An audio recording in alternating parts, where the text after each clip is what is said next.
ये एक political statement थी जब शुरू में ये हुई थी लास्ट ईयर 24 की बात है। पर हम लोग भी नहीं समझ पा रहे थे कि क्या इतनी जल्दी माओइज्म का एंड हो जाएगा। एक भी हेलीकॉप्टर नहीं था जब मैं वहां पर था।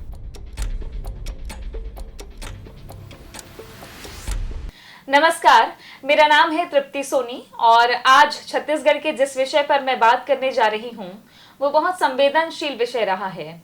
आज के हालात क्या हैं नक्सलवाद को लेकर, इसे समझेंगे क्योंकि एक तारीख बड़ी चर्चा में रही 31 मार्च।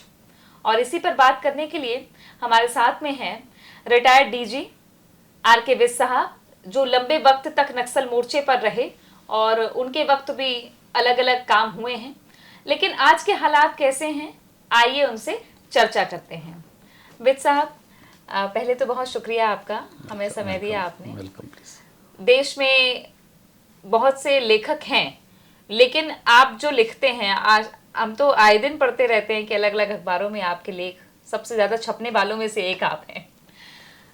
31 मार्च, आपको क्या लगता है कुछ बहुत बड़ा होने जा रहा है, या ये तारीख तय की गई थी ये अपने मुताबिक मुकम्मल हो चुकी है? देखिए, बड़ा काम तो हो चुका है, मैं कहूँगा।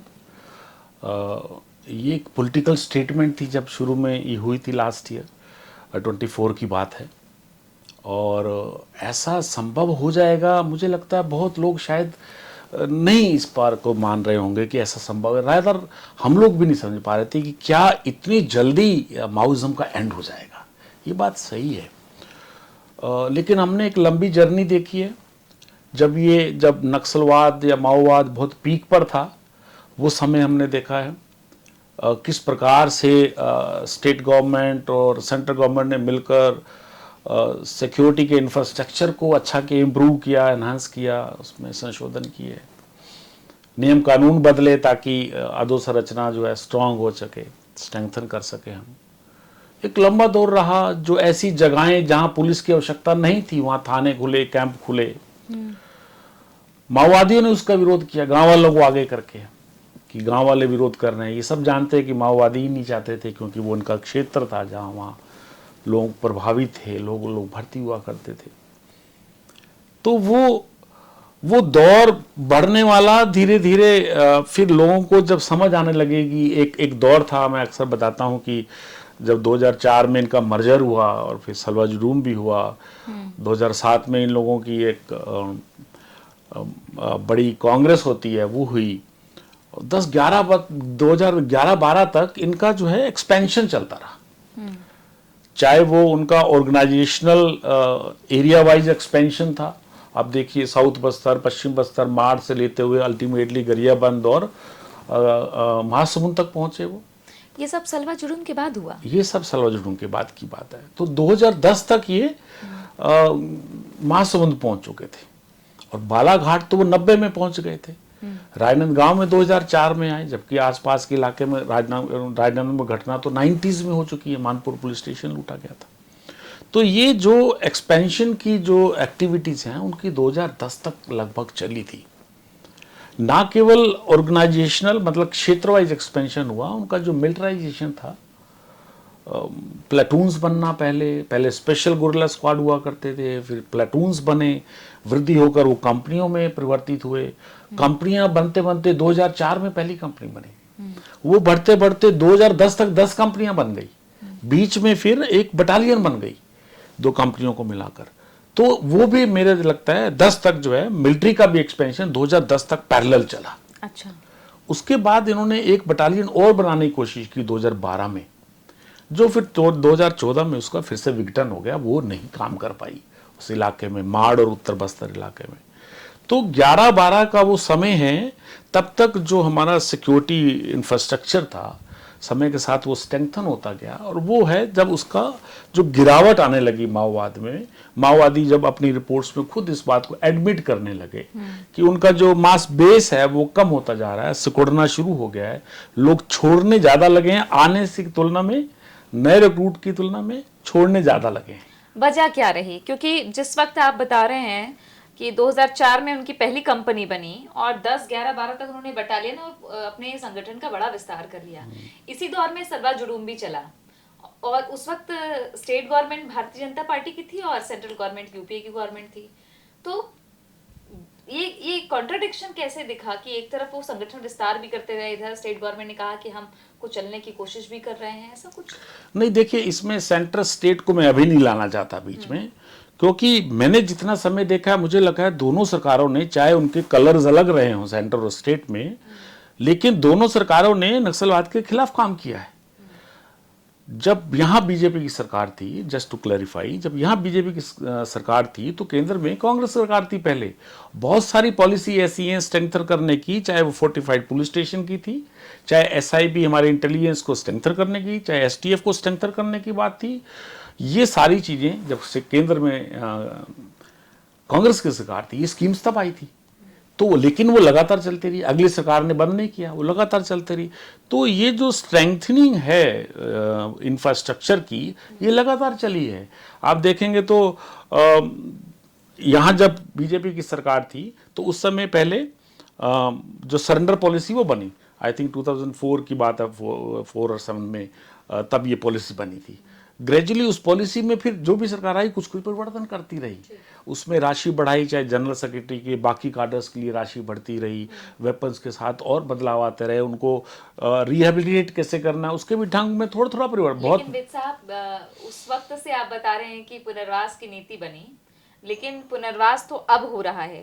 2.25 साल में जो पुनर्वास करने के लिए आए, सरकार यही भाषा का इस्तेमाल करती है, आत्मसमर्पण नहीं कहती, पुनर्वास कहती है। इतना लचीलापन रखा गया है। ऐसा क्या हो गया जो 23 सालों में नहीं हो पाया, या जिस स्ट्रेंथनिंग की आप बात कर रहे हैं, क्या उसी का परिणाम है? जी हाँ, या बिल्कुल। या फिर अब फोर्स को घुसने की छूट मिली इसलिए नहीं इसका नहीं परिणाम? नहीं नहीं नहीं, देखिए, पुनर्वास तो कोई एक एक्टिविटी नहीं है कि आप सरेंडर हुए और आप पुनर्वासित हो गए, ऐसा नहीं होता है।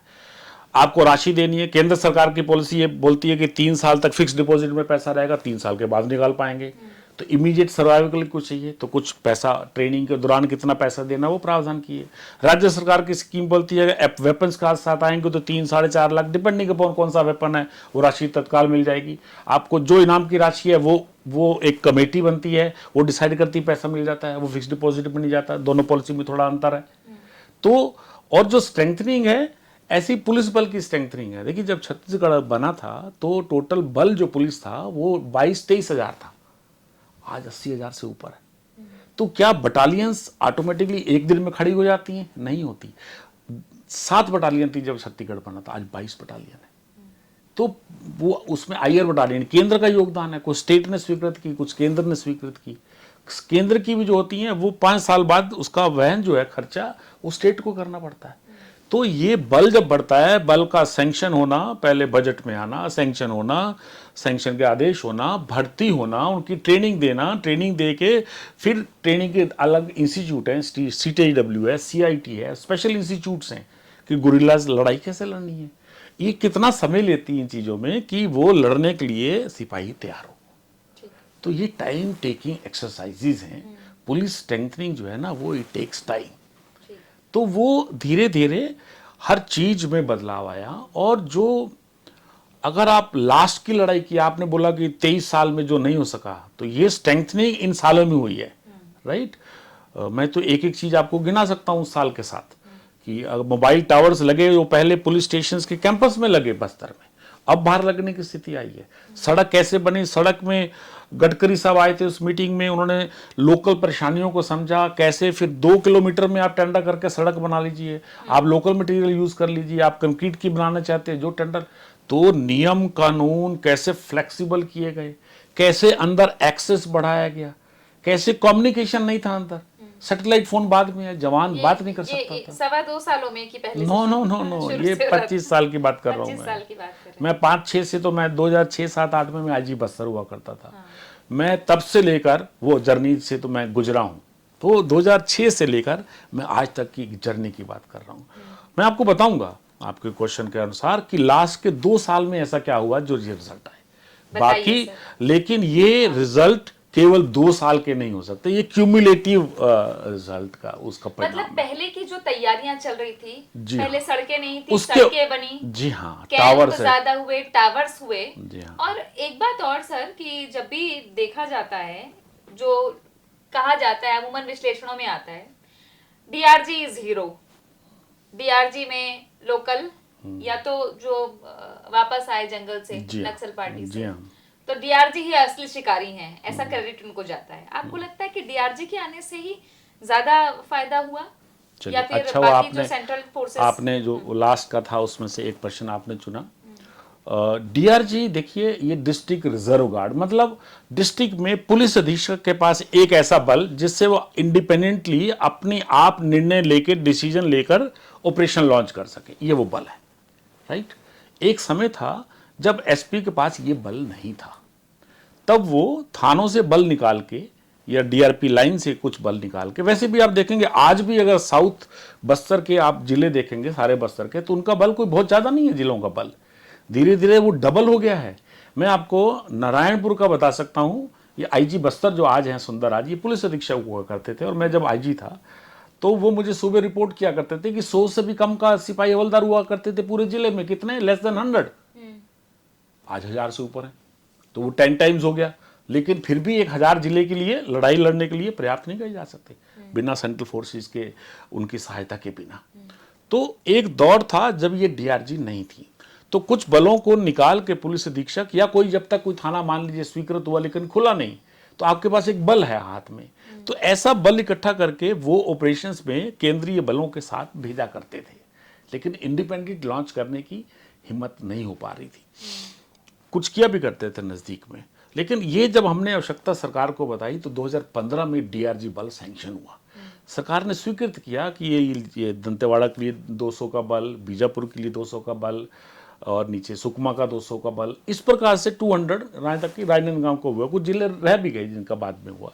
तो वो 200 का बल जब वो आया, सैंक्शन हुआ, तो वो बल में कुछ सिपाही हवलदार रेगुलर थे, जैसा आपने बताया सरेंडर पॉलिसी हमारे यहाँ प्रावधान है एक, कि कुछ जो सुटेबल कुछ ऐसे लगे हैं जिनका कंडक्ट चेंज हो चुका है, लगातार उसको देखा जाता है, रिव्यू किया जाता है, और नक्सल ऑपरेशन में सहायता करने के लिए इच्छुक आदमी हो, वो भर्ती किया जा सकता है आईजी की सहायता से, आईजी की अनुशंसा पर।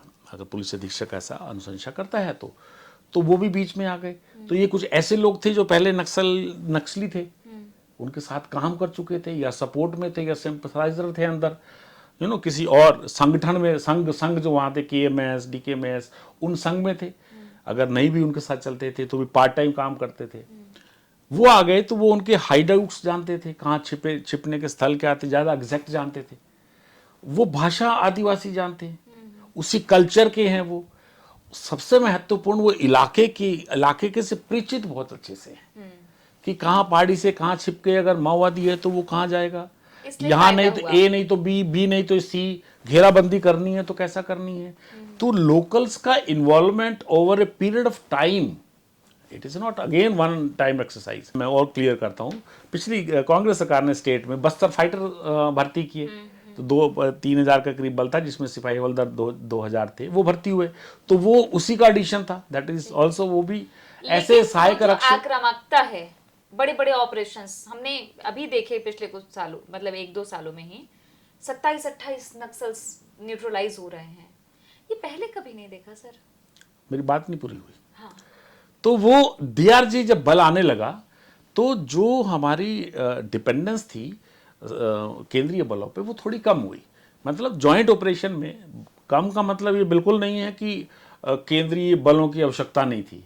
मैं आपको स्पष्ट बता दूं, बिना केंद्रीय बलों के ये लड़ाई जीती नहीं जा सकती थी, ये भी स्पष्ट है, क्योंकि जितने अग्रणी कैंप्स लगे वो सीआरपीएफ के हैं, या बीएसएफ के हैं, या आईटीबीपी के हैं, है ना। तो ऑपरेशन करने के लिए एक लॉन्चिंग पैड मिल गया आपको, उनके कैंप्स बने, आपको लॉन्चिंग पैड मिला, आपके डीआरजी, उनके कोबरा, उनकी जो विशेष प्रशिक्षित बल है वो चले, साथ चल के ऑपरेशन किए। लेकिन जो बदलाव देखिए, आगे तो पहले भी बढ़ रहे थे, 250-300 के कैंप्स आगे बढ़ते जाके थे, लेकिन इलाका बड़ा था।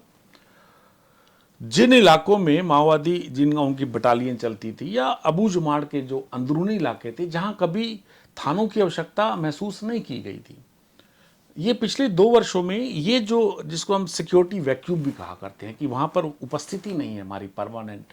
क्या है, जब आप मान लीजिए ओरछा है, वो हमारा अंतिम पुलिस स्टेशन है, या यहाँ पर नारायणपुर में कोई और कुरुसनार के आगे एक और इलाका है, सोनपुर तक मान लीजिए हमने कैंप लगा दिया, उसके आगे लेकिन और 40 किलोमीटर 25 किलोमीटर है कहीं, तो आप जब लंबा ऑपरेशन निकालते हैं तो वापसी में आपके वहाँ एनकाउंटर घिरने के या कहीं ना कहीं आहत होने के चांसेस हो जाते हैं, क्योंकि आपके वो लंबा एरिया आपको कवर करना है जो पहाड़ी और वनों से आच्छादित है ना। टेरेन आपके अनुकूल नहीं है, वो गुरिल्ला लड़ाई के लिए वो माओवादियों के अनुकूल ज़्यादा है, तो वहाँ पर नुकसान होने के चांसेस सिक्योरिटी बलों को बढ़ जाते थे, राइट। अभी जो 2 साल में 2 साल के अंदर जो मेजर चीज़ें थी, देखिए पहला था वो पॉलिटिकल विल, है ना। सरकारों ने जब सोचा कि नहीं इसको ख़त्म करना है, ये एक महत्वपूर्ण मैसेज देता है फोर्सेस को। अगर ये केवल मैसेज होता तो शायद ख़त्म नहीं होते, लेकिन केंद्रीय बलों और राज्य बलों को ये कहा गया कि आगे आपको आगे बढ़कर वो स्थान सारे ऑक्युपाई करने हैं जहां माओवादी आराम से घूम रहे हैं, चाहे वो अबूझ माड़ का इलाका हो जहाँ पुलिसिंग की आवश्यकता नहीं है लेकिन अभी माओवादी घूम रहे हैं, उनका आर्म स्ट्रक्चर है वहाँ पर। ऐसे ही सुकमा में और बीजापुर में, साउथ बीजापुर में पर्टिकुलरली, साउथ और वेस्ट, वो जो पहाड़ी है जहाँ ऑपरेशन चले, खरेगुट्टा पहाड़ी चली, तो उस पर रेगुलर पुलिसिंग की आवश्यकता नहीं है। लेकिन अभी जैसे नीचे पामेड़ में हमारा अगर थाना है और यहाँ ऊपर में सीतापुर और वो एक लोकेशन है आवापल्ली के नीचे उसूर, तो वहां तक थी, तो लेकिन उससे नीचे का उसूर से बांसागुड़ा के दक्षिण का इलाका अगर ऑक्युपाई नहीं है तो माओवादी वहां आसानी से घूम सकते हैं, राइट।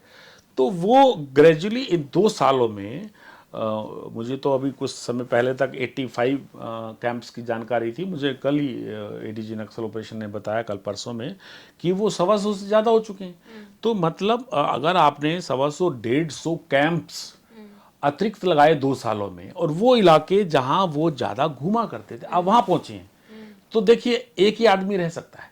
शुरू में आपके इनकाउंटर होंगे, फियर्स बड़े इनकाउंटर होंगे, राइट। लेकिन जब आप बैठ जाएंगे वहां पर तो आपको ऑपरेशन करने की इतनी सुविधा होगी, जहां पहले आपको 25 किलोमीटर चलना पड़ता था, 10-30 किलोमीटर चलना पड़ता, आपको 5-7 किलोमीटर चलना पड़ेगा। क्योंकि आप आगे बढ़ चुके हैं ऑलरेडी, आसपास ऑपरेशन करना है, तो आपकी वल्नरेबिलिटी जो है, आपको नुकसान होने के चांसेस बढ़ जाते हैं। और उनकी घेराबंदी होने की, अगर उन इलाकों में मेरे कई कैंप हो गए हैं तो मुझे माओवादियों को घेराबंदी करने में आसानी हो जाती है। तो ये जो पिछले 2 साल में जो कैंप्स लगे और डीआरजी में जो बढ़ोतरी हुई, डीआरजी की बढ़ोतरी, इसका आगे बढ़ना, कम्युनिकेशन का भी महत्वपूर्ण है। जब टावर्स लग गए तो पुलिस को बातचीत करने में, अपनी इंटेलिजेंस कलेक्ट करने में वो आसानी हुई, टेक्नोलॉजी का उपयोग हुआ। हमने ड्रोन भी उड़ते देखा। जी हाँ, मैं आने वाला था। टेक्नोलॉजी आप देखिए, पहले हमारे पास ड्रोन नहीं था, एनटीआरओ का एक बड़ा ड्रोन हुआ करता था, वो जो बड़ा यूएवी, वो जो अनआर्म्ड व्हीकल था जो पहले एनटीआरओ का था, वो सर्विलांस में ज़्यादा काम आता था। वो ऐसा नहीं है कि मुझे अभी सूचना मिली तो अभी वो 1 घंटे में मैं उड़ा दूँ उसको तैयारी करके। उसके लिए आप बताएंगे तो वो टाइम मांगेंगे, अपनी तैयारी करेंगे, उसको उड़ाएंगे, मतलब आपको 1 दिन लग सकता है, 2 दिन भी लग सकते हैं। तो तब तक तो माओवादी एक जगह पर नहीं रहेंगे, वो मूव कर जाएंगे। तो आप पैटर्न समझ सकते हैं उससे कि हाँ यहाँ थे, ये मूव किए, लेकिन आप इमीडिएट ऑपरेशन लॉन्च नहीं कर सकते। तो हमने पहले एक ड्रोन खरीदा, यूएवी खरीदा, एक मिनी यूएवी खरीदा पहले, उससे सहायता हुई, एसटीएफ के पास है आज भी। उसके बाद छोटे ड्रोन्स आने लग गए, हम उनको टैक्टिकल ड्रोन्स बोलते हैं। टैक्टिकल का मतलब आप ऑपरेशन लॉन्च करना, आप जस्ट उससे पहले आप उपयोग कर सकते हैं। तो आपको 2 फायदे हैं उससे, एक तो आपको माओवादियों का पता चल जाएगा कि वहाँ उपस्थिति है कि नहीं, आपके नुकसान होने के चांसेस कम हो जाएंगे, है ना। तो वो इमीडिएटली ऑपरेशन लॉन्च करके उसका जो रिजल्ट मिलना। तो टेक्नोलॉजी में तीसरी चीज़ और बताता हूँ आपको, जो हमारा कम्युनिकेशन है, जो हमारे वायरलेस सेट्स हैं, वो पहले एनालॉग हुआ करते थे, बात सुन ली जाती थी, हमने उसको सारा डिजिटाइज कर दिया, वह एनक्रिप्टेड होते हैं, आप उनको रिमोटली किल कर सकते हैं। तो टेक्नोलॉजी में काफ़ी बदलाव, जहाँ तक एक चीज़ में कमज़ोरी में लगता है लगातार जो रही है, वो है आईडी को डिटेक्ट करना। वो टेक्नोलॉजी पिछले जितने सालों से ही माओवादी है, वो वही की वही है, उतने ही अंतर है, उसमें कोई बहुत ज़्यादा सुधार नहीं हुआ। इसलिए आपने देखा होगा लास्ट तक आईडी से नुकसान हमेशा होता रहा पुलिस वालों को। 3-4 कारण हैं जिन्होंने ये पिछले 2 सालों में एक चमत्कार जो किया। चमत्कार कह रहे हैं, महा चमत्कार है ये, बिल्कुल चमत्कार, ये चमत्कार है। मुझे नहीं लगता बहुत कम लोग इस बात को मानते होंगे कि ये इस प्रकार से खत्म होगा, क्योंकि लास्ट में आपको क्या लगा था कि कैसे खत्म होगा या होगा भी नहीं, जब आप ड्यूटी पर भी रहते रहे? यस, तब से अब तक एक स्टैंड हमेशा क्लियर है कि हमको एरिया में आगे बढ़ना पड़ेगा। हमको वो इलाके ऑक्यूपाई करने पड़ेंगे। अगर आप 15 साल पुरानी रिपोर्ट भी पढ़ लेंगे जिसमें ये लिखा रहता था कि कितनी बटालियन चाहिए इन इलाकों में बैठने के लिए। अब बटालियन जब केंद्र से आपको मिलेगी 1-2, सरकार बढ़ाएगी 1-2 करके, तो आप इलाका बड़ा सीमित ही आगे बढ़ सकते हैं, राइट। तो आपको ज़्यादा से ज़्यादा एट ए टाइम कभी कभी हमको 5-5 बटालियन मिली हैं, तो उनको तैनाती में कितना, इंफ्रास्ट्रक्चर, उनके लिए कैंप्स बनाना, आगे बढ़ाना, सब चीज़ में समय लगेगा। कितने समय में कैंप्स बैठे, कितना आगे बढ़े। बड़ी किल्लत में आप उस वक्त नक्सल मोर्चे पे एक भी हेलीकॉप्टर नहीं था जब मैं वहां पर था। अच्छा। इवैक्यूएट करने के लिए बात आई नहीं हमारी कि जवान अगर इंजर हो जाता है उसको इवैक्यूएट करने के लिए हम मुख्यमंत्री से निवेदन करते हैं कि अपना हेलीकॉप्टर भेज दीजिए, जवान मरने से बच जाएगा। कब की बात होगी सर? ये मैं जब आईजी था तब की बात थी। हमारे अभी जो स्पीकर साहब हैं, हाँ। कितनी आम डेली बात हुआ करती थी। वो बहुत सेंसिटिवली इन चीजों को लिया करते थे। नया बाय रोड राज्य भी था। बड़ा वो 2006-7 में 6-7 साल का राज्य था, साल का राज्य। तो वो खुद बाई रोड चले जाते थे, हमको हेलीकॉप्टर भेज देते थे। अच्छा। ऐसा समय देखा है हमने। थानेदार को, बीमार को, मलेरिया ग्रसित को हमने दौड़ना, कैसे हमने चिंता गुफा और वहाँ से बाहर निकाले रिक्वेस्ट करके। कहीं सभा चल रही है उनकी, हमने हेलीकॉप्टर उनका उपयोग कर लिया दूसरे काम से। एक भी MI हेलीकॉप्टर वो उसी समय फिर हमने उस समय रिक्वेस्ट हुआ। OP राठौर साहब DG थी जिन्होंने CTW कांकेर की स्थापना करने में महत्वपूर्ण भूमिका उठाई थी। एकेडमी की हमारी इंस्टीट्यूट था। बाद में केंद्र सरकार ने CIT ट्रेनिंग का बहुत महत्वपूर्ण है, वहाँ पर स्पेशल ट्रेनिंग दी जाती थी, जंगल वारफेयर। तो एक फैक्टर नहीं है, और ये सभी चीज़ों में समय लगता है, एक कॉन्फिडेंस आता है पुलिस में, तो वो जो स्ट्रेंथनिंग है और ये फिर लास्ट में रिजल्ट आपके आज आपकी आंखों की चमक भी बता रही है सर, क्योंकि लंबे वक्त तक विद साहब ने नक्सल मोर्चे पर काम किया है, और एक किताब भी आ रही है सर आपकी, किताब भी लिख रहे हैं आप। होपफुली मैंने सुना है, जो हमारे संपादक है सुनील कुमार जी, वे कहते हैं कि आप किताब लिख रहे हैं और इसी विषय पर लिख रहे हैं। तो मैं चाहूंगी थोड़ा इस बारे में बताएं हमें। आप महाराष्ट्र भी जा रहे हैं, तेलंगाना भी जा रहे हैं, नहीं, जहाँ अलग अलग जगहों पर जाने की जरूरत पड़ रही है आपको। अगर वेणुगोपाल सोनू गढ़चिरौली में सरेंडर करेगा तो मैं गढ़चिरौली जाऊंगा। अगर कोई गोंदिया करेगा तो गोंदिया जाएंगे। अगर MMC के सचिव कबीर ने सरेंडर बालाघाट में किया तो बालाघाट जाएंगे। तो ये तो रिसर्च है, क्योंकि माओवादियों की लिटरेचर हैं, कितना जब्त होता है, कितना पढ़ पाते हैं, कितना समझ पाते हैं, कुछ उनकी जबानी सुनेंगे, क्या मिसमैच है, तो कैसे एक्सप्लेन कर पाए लोगों। कोई ऑफिशियल तो ये चीज़ नहीं है। एक बैंड ऑर्गेनाइजेशन के दस्तावेजों को समझना, अच्छा, तो ये एक रिसर्च है लंबी। ये इस ऑर्गेनाइजेशन के बारे में बुक है आपकी, मतलब उस संगठन केवल ऑर्गेनाइजेशन नहीं, लोगों को कैसे जुड़ा हुआ, लोग कैसे जुड़ गए, क्या कमी थी हम में, कैसे जुड़ गए लोग, कैसे उनकी सो कॉल्ड जनता सरकार क्या काम कर रही थी, कैसे लोग उनके उसमें ल्योर हो गए। हम कैसे समझते हैं माओवादी की क्या परिभाषा है, कैसे माओवादी कौन होता है, कोर्ट उसको कैसे समझती है, सुप्रीम कोर्ट ने कैसे निर्णय दिए, कैसे समझकर, उनकी समझ कैसी थी। माने कि इतिहास का दस्तावेज हो जाएगा माओवाद का। ये ऑफ कोर्स, क्योंकि अब ये खत्म हुआ है तो ये तो इतिहास ही बनेगा। आई होप कि कुछ लोग उसको पढ़ लें। कितने लोग बचे होंगे सर, आपका क्या अंदाज है? नहीं, अंदाज देखिए, ये सही अंदाज तो मुझे लगता है जो आज के हमारे ऑफिसर्स हैं फील्ड में वो ज़्यादा अच्छे से बता पाएंगे। लेकिन जो माओवाद संगठन है वो हेडलेस हो चुका है, उनका नेतृत्व जो है, शीर्ष नेतृत्व वो खत्म हो चुका है। बीच में बात हमारी रह गई, बीच में मैंने बताया कि जब हालांकि लड़ाई जब चल रही थी, लेकिन जब मई 2025 में बसवा राजू उनका जनरल सेक्रेटरी जब मारा गया अपने पूरे दस्ते के साथ, वो बदलाव का एक अहम मोड़ था, क्योंकि उसके मारे जाने के बाद टॉप लीडरशिप में एक स्प्लिट हुआ।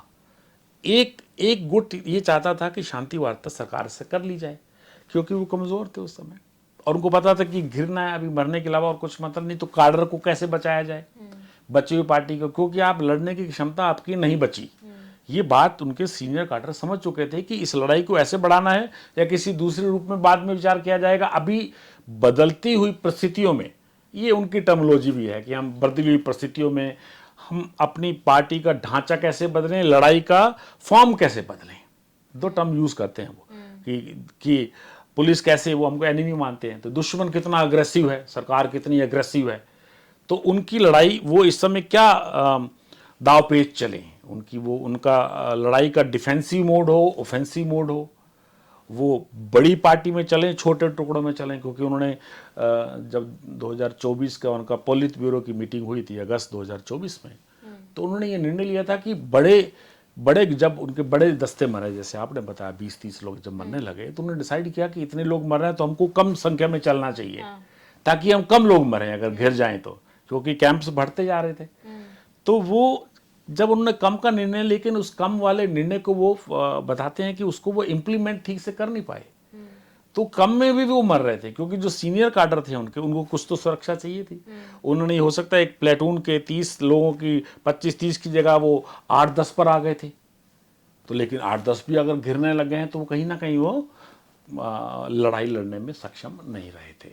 तो क्या सर, तो जब टॉप लीडरशिप में उनकी स्प्लिट हुआ कि एक गुट बोला कि शांति वार्ता करेंगे और सरकार ने इनकार कर दिया।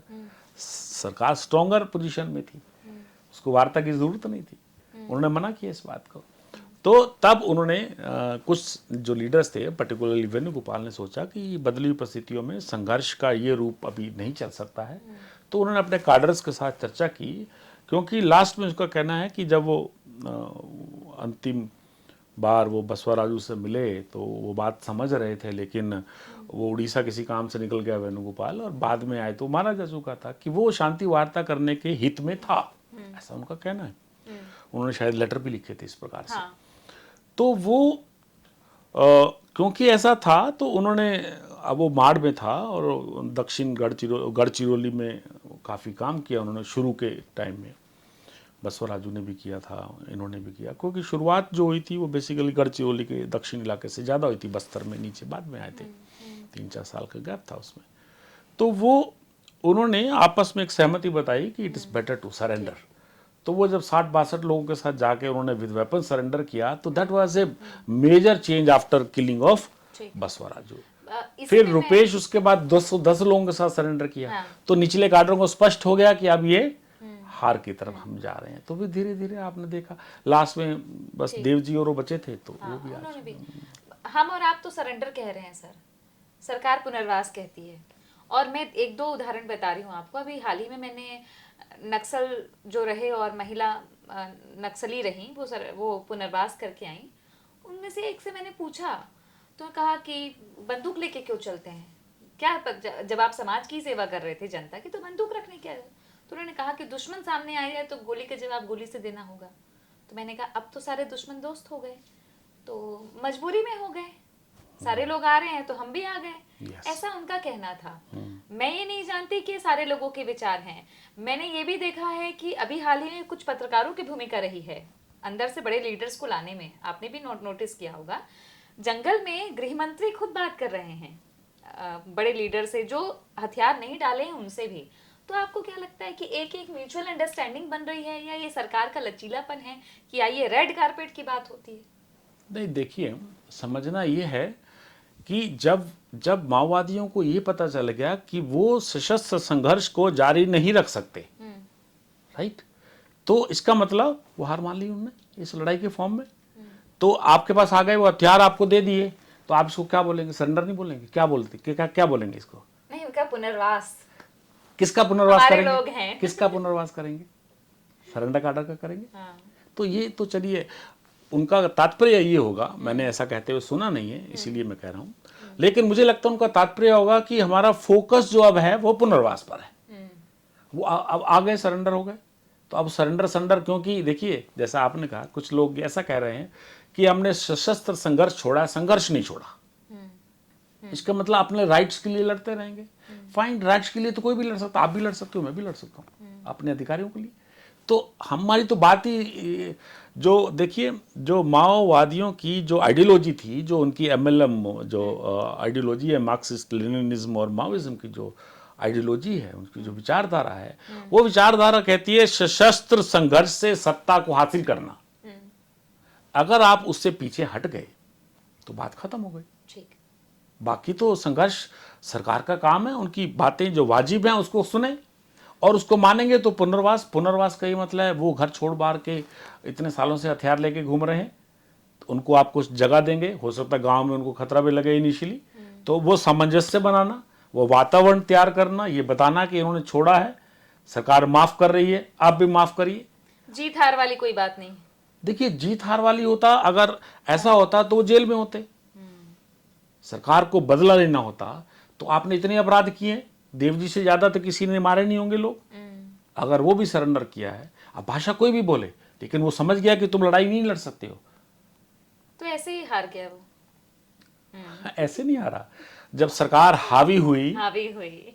जब सरकार ने निर्णय लिया और सरकार ने अपने निर्णय को इम्प्लीमेंट करने के लिए वो सारे स्टेप लिए जो लेने थे, मैंने पहले बोला कि केवल स्टेटमेंट से नहीं होता, उस स्टेटमेंट को मूर्त रूप देने के लिए जो कदम उठाने थे, सरकार को आगे बढ़ना था, जो रिसोर्सेज देने थे, जो मनोबल बढ़ाना था फोर्सेस का, जो पैसा, जो जो भी चीजें उसके अंदर चाहिए, जब वो दिए तो तभी खत्म होगा।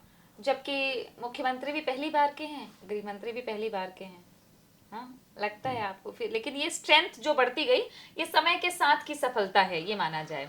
देखिए, मैंने बात फिर पुनः स्पष्ट कर देता हूं, पॉलिटिकल विल इंपॉर्टेंट थी। जमीन के काम, जमीन पर काम करने वाले सारे पुलिस वाले थे, चाहे वो जिला बल था, चाहे हमारा सशस्त्र बल था, केंद्रीय बल थे। मेहनत किन की है? उनकी है, सारी मेहनत पुलिस की है। तो वो पॉलिटिकल स्टेटमेंट में सच्चाई नजर आई, उसमें एक लगा कि ये इसको फॉलो किया जा रहा है। वो जो कमिटमेंट है, वो उसमें कमिटमेंट दिखी, एक कमिटमेंट दिखी, सबके में एक मनोबल बढ़ा, फोर्सेस आगे बढ़ी और जो करना था अचीव। उससे मुझे लगता है ये समझ लेना चाहिए कि कोई भी समस्या सुरक्षा बलों के लिए इतनी बड़ी नहीं है कि हम उसको डील ना कर सके। मतलब का एक 4 दशक की ही क्यों ना हो, कितनी ही पुरानी चीज हो, अगर उसको हम ज़मीनी हालातों को समझें, उससे लड़ने के लिए या उससे काउंटर करने के लिए, या उसको कोई भी शब्द दीजिए, अच्छा सॉफ्ट शब्द दे सकते हैं आप उसको। निपटना ऐसा लगता है कि उनको ख़त्म ही करना है ना, उनको सुधारना समझ लीजिए। अल्टीमेटली जब हम बात पुनर्वास की कर रहे हैं तो ये सुधारने वाली बात हो गई। मेरे आखिरी के 2 सवाल हैं सर। एक महत्वपूर्ण सवाल ये कि हमने देखा है कि इसी बस्तर में मानवाधिकार हनन के बहुत से मामले आए, जब आप भी रहे सेवा में तब भी आए, लेकिन इन 2.25 सालों में उतने केसेस नहीं नजर आए। तो क्या उस वक्त पुलिस ज्यादा क्रूर थी या अभी कुछ बदल गया है? क्योंकि लोगों को ऐसा लगता है कि उस वक्त इतने ही मामले क्यों आ रहे थे मानवाधिकार हनन के। देखिए, फिर वही बताऊंगा आपको, पुलिस ना पहले क्रूर थी, और यस, पुलिस को हमेशा संवेदनशील होने के लिए जो चीज़ आवश्यकता होती है वो करते रहे हैं, प्रशिक्षित करके उनको कोलैटरल ना हो, कोलैटरल डैमेज ना हो, कि जब हम ऑपरेशन कर रहे हैं तो गाँव वालों को नुकसान ना हो। ये ट्रेनिंग में सिखलाई रहती है। ये जो ट्रेनिंग इंस्टीट्यूट में कांकेर की बात करता हूँ, दूसरों की बात करता हूँ, कुछ गलतियाँ हुई होंगी, मैं ऐसा नहीं कहता हूँ, लेकिन देखिए, जब वो ज़्यादा हावी थे, उनके मिलिट्री ऑर्गेनाइजेशन ज़्यादा हावी थे या गांव वालों से, तो आप एलिगेशन, हर चीज़ सिद्ध हुई हो ऐसा भी नहीं है, तो आप इजीली एलिगेशन लगा सकते हैं। मीडिया कवरेज उस समय किसको मिल रही है, कितनी मिल रही है, ये भी एक प्रश्न आ जाता है। कौन सी चीज़ प्रमाणित हुई, कई जांचें हुई, तो मैं उसमें जाना नहीं चाहता हूँ। तो मैंने पहले कहा कि कुछ ऊंच नीच अगर हुई होगी तो मुझे लगता है वो भी हम लोगों ने उसके परिणाम भी उसके भुगते, लोगों की जांचें भी हुई, कई पनिश भी हुए, कई चीज़ें ऐसी हो जाती हैं इसी डिपार्टमेंट में जब बहुत बड़ा बल रहता है तो लेकिन यस, हर चीज़ नियंत्रित हुई, और चाहे वो ह्यूमन राइट्स थे, ह्यूमन राइट्स के प्रोटेक्टर ही पुलिस है, तो नेचुरली अगर वो वायलेट करती है तो बहुत बड़ा इल्ज़ाम लगता है। तो पुलिस में ये चीज़ें हमेशा लीडरशिप के हाथ में रहती हैं कि किस प्रकार से काम करें। तो मुझे खुशी है इस बात की कि अच्छी बात है कि उसके बाद धीरे धीरे इस प्रकार की चीज़ें नहीं हुई। आखिरी आपका सुझाव चाहेंगे सर। पुनर्वास ये बहुत बड़ी जिम्मेदारी है, क्योंकि जो लीडर होंगे, जो थिंक टैंक होंगे, वो या तो न्यूट्रलाइज हो चुके हैं या कुछ वापस आ चुके हैं। लेकिन मैंने देखा है बस्तर की 20 साल की बच्ची, मैंने देखा है कि मुठभेड़ हुई तो 14 साल की बच्ची उस मुठभेड़ में जो नक्सल पार्टी में चली गई थी वो भी मारी गई। मैंने डीआरजी के जवानों को देखा है जो शहीद हुए हैं। तो आपको क्या लगता है कि फिर से वो नौबत ना आए, इसके लिए क्या सावधानी बरतनी चाहिए? देखिए, जब हम बात करते हैं अपनी पुनर्वास पॉलिसी की बात करते हैं, और हम जितनी आपने बात बोली, चाहे रेड कारपेट बिछाने की बात की हो, तो इन चीज़ों को जो अभी सरेंडर कार्डर है वो सीरियसली लेते हैं। अगर उसमें हमें डिले होगा तो असंतोष बढ़ जाता है। तो मुझे लगता है, और उनकी जो मांगे हैं वो कोई बहुत ज़्यादा मांगे नहीं है, हाँ, एक तो है जो राशि ड्यू है वो राशि उनको समय पर मिल जाए। अगर हमने उनको 1 BHK घर देने की बात की है, वो 15,000 स्वीकृत हुए थे केंद्र सरकार की पॉलिसी में। जहाँ घर बनाने हैं वो घर बना के उनको बसने की वो चीज़ मिलनी चाहिए। और कुछ हमने सुविधाएं, चाहे उनके वोकेशनल ट्रेनिंग।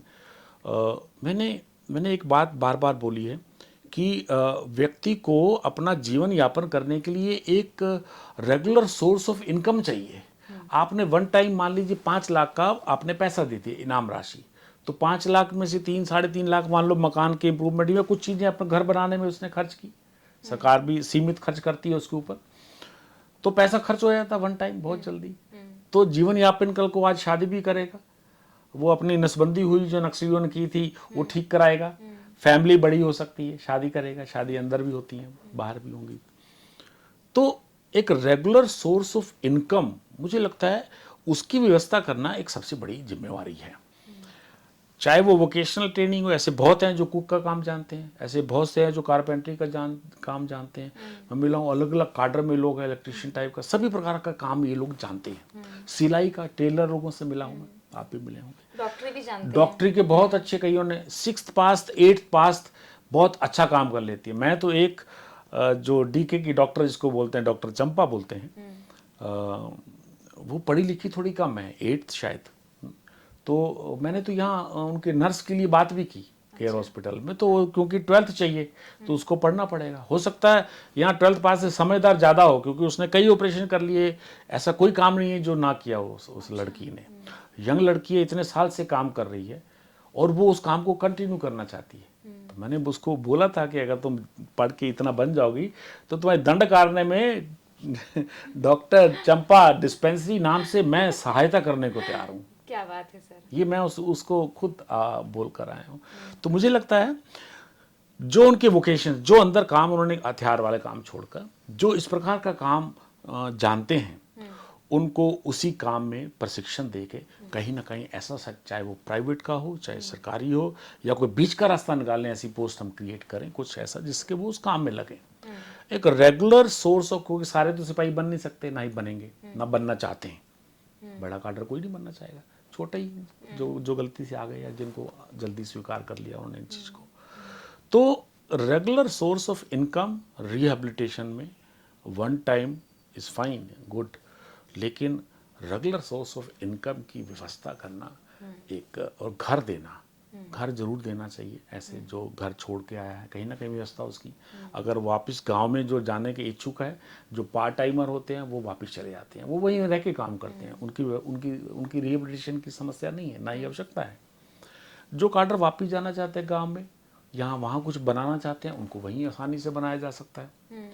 जो हेडक्वार्टर के पास या ब्लॉक में कहीं नज़दीक आना चाहते हैं वहाँ बनाया जा सकता है। इसके लिए समय लेना चाहिए, क्योंकि अभी तो पुनर्वास केंद्र में रखे हुए हैं। जी हाँ, केंद्र में कितने तक, केंद्र में कितने समय तक रखेंगे आप? आपको तो उनको अल्टीमेट रिहेबिलिटेशन तो उसी को बोलते हैं ना, जहाँ वो रह रहे थे वहीं उनको वापस स्थापित करना, दैट इज रिहेबिलिटेट। हैबिटेशन में जहाँ वो रह रहे थे वहीं ले जाना, उसी वातावरण, अगर वही जगह नहीं तो उस वातावरण में ले जाना, राइट। तो वो अल्टीमेटली वो जाना चाहेंगे वापस, और या कहीं नज़दीक में दूसरी जगह जाना चाहते हैं। हाँ, जाना मेरी चाहते हैं। जी हाँ, जितने जूनियर कार्डर्स हैं वो सारे जाना चाहेंगे। सीनियर्स थोड़ा दूसरा सोच रहे होंगे, क्या कैसे आगे जीवन को यापन करना है, जैसे जिसकी उनका है, बस उनको देखना है कि ठीक रास्ते पे, जो हम लोग, जो यहाँ टर्म चलता है मेन स्ट्रीम, अंदर के लोग मेन स्ट्रीम जैसे शब्द नहीं जानते हैं, लेकिन यस, मतलब हथियार छोड़ के शांति का रास्ता जो अपनाना है, उसके लिए उनको क्या आवश्यकता है। ये 2 फैक्टर मुझे बड़े महत्वपूर्ण। मैं जितने भी जगह घूम फिर के, जितनी भी मैंने बातें की हैं, सारे में निचोड़ निकल के 2 चीज़ों का मैंने निकाला है। एक कि उनको घर जरूर चाहिए, हालांकि मैंने संशय, मेरी बातचीत में यह आया था कि 2 कमरे का होना चाहिए। एक कमरे में फैमिली को मुश्किल होती है, अगर पेरेंट्स भी साथ में होते हैं पर्टिकुलरली, और बच्चा हो जाता है तो प्रॉब्लम होती है, तो 2 रूम होना चाहिए। अगर एक केंद्र ने दिया है तो एक राज्य सरकार को बढ़ाना चाहिए उसके अंदर, और रेगुलर सोर्स ऑफ इनकम, चाहे प्राइवेट में एडजस्ट करिए चाहे सरकारी में एडजस्ट करिए, कोई बीच का रास्ता निकालिए, दैट इज ए मस्ट। बिल्कुल, और यही बहुत ज़रूरी है, क्योंकि आज एक सुखद पल है, जैसा अविद साहब ने भी बताया कि क्या उस वक्त हालात थे, नया नया राज्य था तो हर चीज़ के लिए बड़ी जद्दोजहद थी, लेकिन आज राज्य भी 26-25 साल का हो चुका है और इस रजत जयंती में इससे बढ़िया चमत्कार, जो चमत्कार विज साहब के शब्दों में है, तो हम उम्मीद कर रहे हैं किताब भी जल्दी आने वाली है आपकी, थोड़ा समय लगेगा। उम्मीद है, लेकिन हाँ कोशिश कर रहे हैं कि जो लास्ट के हैं उनके भी व्यूज़ कहीं ना कहीं आ जाएं, हाँ। ताकि एंड होने के जो रीजंस और सब चीज़ें हैं जो आप पूछ रहे हैं वो ठीक से कवर कर पाएं। तो शुभकामनाएं समय सर लग आपको। जाए लेकिन अच्छा आ जाए। शुभकामनाएं Thank सर you, आपको। thank you so much. बहुत धन्यवाद आपका बातचीत करने के लिए।